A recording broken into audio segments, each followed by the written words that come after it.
So Nick, we send a lot of our customers to you. And what are some of the things that you're seeing people coming in, and what are maybe 5 things that customers should be aware of before they come to you when they're looking for appliances?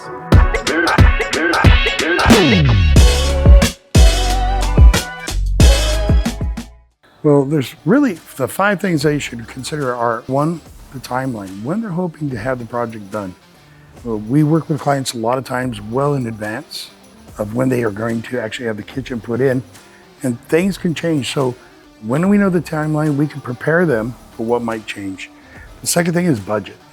If you can have a budget number when you come in, that'd be great. So don't be afraid to talk to your contractor about what budget you have for appliances. What do you think a good budget range on that would be? If you're remodeling a kitchen only, it should be about 15%.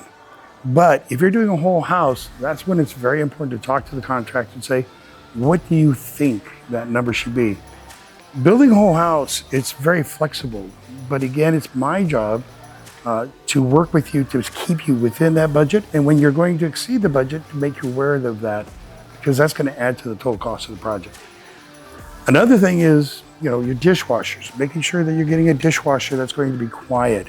That, again, you don't rinse your dishes when you put them in, and it's going to get them clean. Wait, hold on. Did you just say you don't rinse your dishes before they go in? You are not supposed to rinse your dishes. You're supposed to put them in with the proteins and the oils, and the soap's going to do the job. So it's very important that you choose a soap that is rated highly. And you can Google search and they'll tell you which soaps work, My which kids ones are going to don't. be happy to hear that. You don't have to wash them before they go in, because that's their whole job after dinner.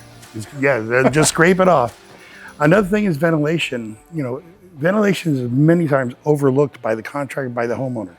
You're building a new kitchen, or you're building a new house, and you're going to have cooking product that you've never had before. So the performance is going to be greater than what you had in the past, and that's going to produce more moisture, more oils, more debris in the air, and you have to have a good hood system or ventilation system to remove that. A lot of people don't realize that if you cook 5 times a week and you don't use a hood, you're going to deposit in the house on average 3 quarts of liquid a year. Yeah. And that's not liquid you want to be drinking. Well, we remodel a lot of houses, and you touch the tops of the cabinets, you get that grease on top, it builds up on it. We see it all the time. Absolutely. And a hood's one of those things, it's like tires on a car. They're not sexy, but it makes and breaks the experience. Absolutely. When we work with the client and we determine what the cooking product's going to be, that's going to help us determine what the hood needs to be. So whether it's a stainless steel hood or a custom hood, we're going to look at the height above the cooking surface, the coverage, how wide and how deep it is, and how that should perform over what you're buying. A lot of people come and ask us about induction versus gas and get their thoughts, and I know you're a big proponent of one, but maybe tell me your thoughts on induction versus gas and some things people should be aware of. So a lot of clients come in wanting induction, and they've got gas right now. And they're very excited. We'll do a demonstration and we'll see how it performs compared to gas. And induction is really very impressive on the way it performs, and it's very energy efficient.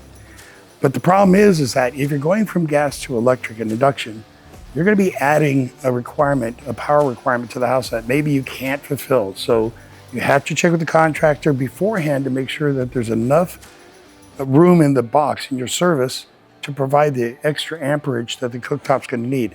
A lot of your appliances in induction are going to be 50 amps. And 50 amps is quite a bit. Yeah, if you have a 100 amp panel or 150 amp panel, that's a good majority of your panel. So if you're running that and a car charger and an electric dryer, you may be tripping circuits. And you also have the clients who sometimes, they want to stay with gas. They've heard about induction, and there is the capability now of having a combination of both, whether it be in a range or individual cooktop modules. You can combine the two. So if there's not enough room to go all induction, you can maybe do a couple of induction burners and the rest in gas.